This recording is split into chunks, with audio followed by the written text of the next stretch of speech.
Assalamualaikum warahmatullahi wabarakatuh. Shalom, Om Swastiastu, Namo Buddhaya, Salam Kebajikan. Halo semuanya, kali ini kami akan membahas tentang perkembangan kognitif. Di sini terdiri dari Andini Septia Arleta, Cahya Sri Amsida Simanulang, Feruza Aulia, dan Sakila Arifah. Halo semuanya, kali ini kita akan membahas mengenai perkembangan kognitif pada peserta didik. Apa sih perkembangan kognitif itu? Nah, istilah kognitif sendiri berasal dari kata cognition, yang artinya pengertian atau mengerti. Menurut Neisser, kognitif adalah perolehan, penataan, dan penggunaan pengetahuan. Nah, selanjutnya, kognitif lebih menekankan pada aspek kemampuan perilaku yang diwujudkan dengan cara kemampuan merespons terhadap stimulus yang datang kepada dirinya. Selanjutnya, kita akan membahas tahap perkembangan kognitif menurut Jane Piaget. Menurut Jane Piaget, tahap perkembangan kognitif terbagi menjadi 4, yaitu tahap sensori motor, tahap praoperasional, tahap operasional, dan tahap operasional formal. Pada tahap sensori motor dialami oleh anak-anak dengan usia 0-2 tahun. Pada tahap ini, anak mengalami tindakan sensori seperti melihat, mendengar, atau tindakan-tindakan fisik dan motorik. Selanjutnya, pada tahap praoperasional, tahap ini dialami oleh anak-anak dengan usia 2-4 tahun. Di tahap ini, anak-anak sudah mampu menggunakan gambaran, kata-kata, dan bayangan atau gerakan. Selanjutnya, tahap operasional. Pada tahap ini dialami oleh anak dengan usia 7-11 tahun. Anak mampu melakukan operasi yang melibatkan objek dan mereka juga sudah mampu berpikir secara logis. Nah, misalnya, pada tahap ini, anak sudah dapat berpikir dan mengetahui hasil dari 2 kali 2 adalah 4. Tahap yang terakhir merupakan tahap operasional formal. Di tahap ini dialami oleh remaja usia 11-15 tahun.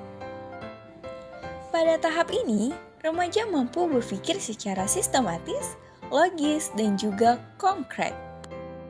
Selain itu, remaja juga mengalami perkembangan pengambilan keputusan, masa depan, dan kognisi sosial.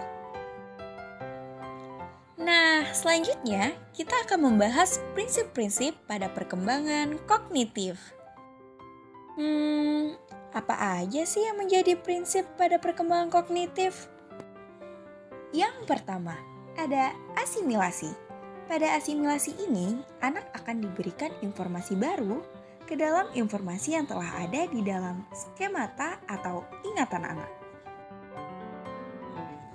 Sebagai contoh, anak akan ditunjukkan sebuah persegi, selanjutnya anak akan diperlihatkan bentuk persegi panjang.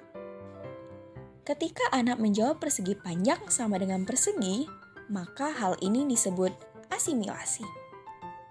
Prinsip selanjutnya adalah akomodasi.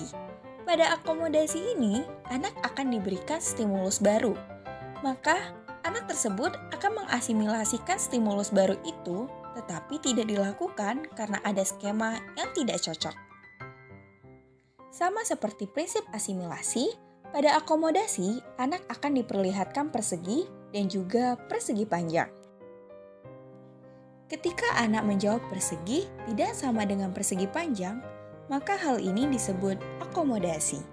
Prinsip yang terakhir adalah equilibrium, merupakan usaha anak untuk mengatasi konflik yang ada. Selanjutnya, kita akan membahas tentang apa saja yang menjadi faktor dari perkembangan peserta didik. Yuk, sama-sama kita lihat apa saja sih faktor-faktor dalam perkembangan peserta didik. Yang pertama ada hederitas. Pada faktor ini merupakan waktu perkembangan anak dari lahir hingga dewasa.